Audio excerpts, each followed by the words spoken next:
بسم اللہ الرحمن الرحیم۔ جنت کی حور قسط نمبر 7۔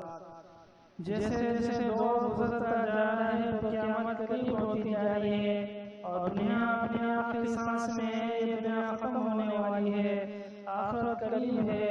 نوجوان نسل آخرت کو چھوڑ کر دنیا کی محبت کے راستے کی طرف تیزی سے بڑھتا جا رہا ہے۔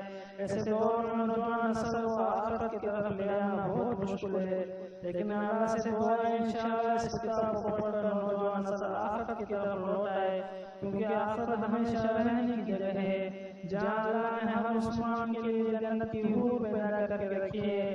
تو نوجوان نسل دنیا کی محبت کو چھوڑ کر حور کی محبت کی طرف لوٹ پڑے۔ اس کتاب میں حور کی محبت کا انداز پیش کیا جائے گا، وہ کس سے محبت کرتی ہے اور اس کی محبت کیسی ہے۔ بس اس کتاب کا لکھنا نوجوان نسل کو حور کی محبت سے روح دلانا ہے، تاکہ وہ دنیا کی محبت کو چھوڑ کر اس محبت کے پیچھے لگے جو ہمیشہ محبت رہنے والی ہے، جس میں وفا ہے، بے وفائی نہیں، اور ایسی محبت کرنے والی جس کو کبھی آپ بھول نہیں سکتے اور وہ کبھی آپ سے جدا نہیں ہو سکتی۔ حور کی محبت وہ حور جو تیری دیوانی۔ بسم اللہ الرحمن الرحیم۔ جنت کی حور قسط نمبر 8۔ حور تیری دیوانی تب ہو سکتی ہے جب تو اللہ کا ہو جائے۔ جب نیک عمل کرے گا تو حور تجھے دیکھنے کے لیے بےتاب ہوتی ہوگی۔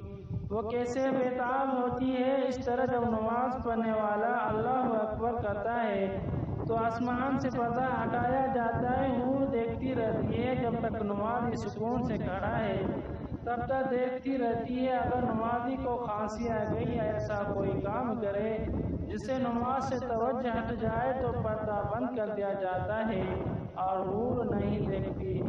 بس اللہ سے دعا ہے تمام نوجوانوں کو اس کتاب سے ہدایت نصیب ہو۔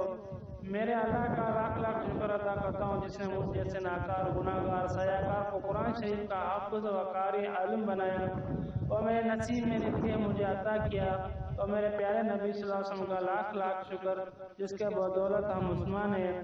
میرے والدین کا سایہ اللہ تعالیٰ تا دیر ہم پر رکھے، جنہوں نے مجھے قرآن کا حافظ و قاری اور عالم کرنے میں محنت کی، اپنا پسینہ بہایا، اور استادوں کا جنہوں نے اپنی محنت میں کوئی بھی کمی نہیں کی۔ اللہ تعالیٰ والدین کو، مجھ کو، بھائیوں بہنوں کو، رشتہ داروں، دوستوں کو، تمام مسلمان کو اپنے فضل و کرم سے معاف کر کے جنت میں اعلیٰ مقام عطا فرمائے، آمین۔